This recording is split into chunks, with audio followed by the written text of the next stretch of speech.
ഒരിക്കലും ഒരു പയ്യൻ പോപ്പിന്റെ അടുത്ത് ഇങ്ങനെ മൈക്കെടുത്തിട്ട് അവൻ ചോദിക്കാൻ പറ്റില്ല, കരഞ്ഞ് പോവാണ്. സാർ പോപ്പ് പറഞ്ഞു, നീ ഇങ്ങോട്ട് വാ എന്റെ ചെവിയിൽ ചോദിക്കും. പോപ്പ് ഇങ്ങനെ സസൂക്ഷ്മം അത് കേൾക്കുന്നു. അതിനുശേഷം അവനോട് പൊക്കോളാൻ പറയുന്നു. എന്നിട്ട് പോപ്പ് പറഞ്ഞു, ഇമ്മാനുവൽ എന്നോടൊരു ചോദ്യം ചോദിച്ചു. ഇമ്മാനുവലോട് ഞാൻ തിരിച്ചു ചോദിച്ചു, എടാ നീ ചോദിച്ച ചോദ്യവും ഞാൻ നിനക്ക് ചെവിയിൽ പറഞ്ഞ ഉത്തരവും ഇവിടെയുള്ളവരോട് പറഞ്ഞോട്ടെ. എന്നിട്ട് പോപ്പ് പറയാണ്, ഇമ്മാനുവൽ എന്നോട് ചോദിച്ചത് ഈ കാര്യമാണ്. ഇമ്മാനുവലിന്റെ അപ്പ 1-2 ആഴ്ച മുമ്പ് മരിച്ചുപോയി. അദ്ദേഹം ഒരു നോൺ ബിലീവറാണ്. അദ്ദേഹത്തിന് ക്രിസ്തു മതത്തിലോ ദൈവത്തിലൊന്നും വിശ്വാസമില്ല. പക്ഷേ ഞങ്ങൾ 4 മക്കളെ അദ്ദേഹം മാമോദിസ മുക്കിയിരുന്നു. നിങ്ങൾക്ക് അതിനോട് താല്പര്യം ഉണ്ടെങ്കിൽ ആയിക്കോട്ടെ എന്ന് പറഞ്ഞ് മാമോദിസ മുക്കിയിരുന്നു. And he was a good man, നല്ലൊരു അപ്പയായിരുന്നു.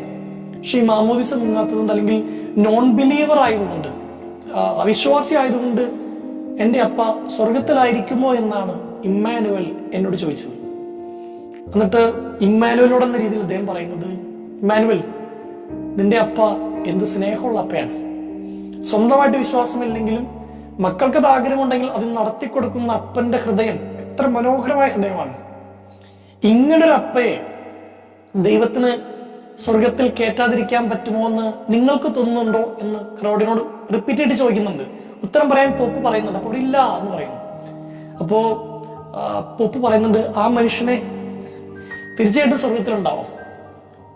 സ്വർഗത്തിൽ ആര് കയറണ്ടെന്ന് തീരുമാനിക്കുന്ന ദൈവമാണ്. പക്ഷേ നല്ല ഹൃദയമുള്ള ഒരാളാണ് ഇമ്മാനുവലിന്റെ അപ്പൻ. നമ്മുടെ ദൈവവും നല്ല ഹൃദയമുള്ള ഒരാളാണ്. എങ്ങനെ ഇമ്മാനുവലിന്റെ അപ്പയെ സ്വർഗത്തിൽ നിന്ന് ദൈവത്തിന് പുറന്തള്ളാൻ പറ്റും?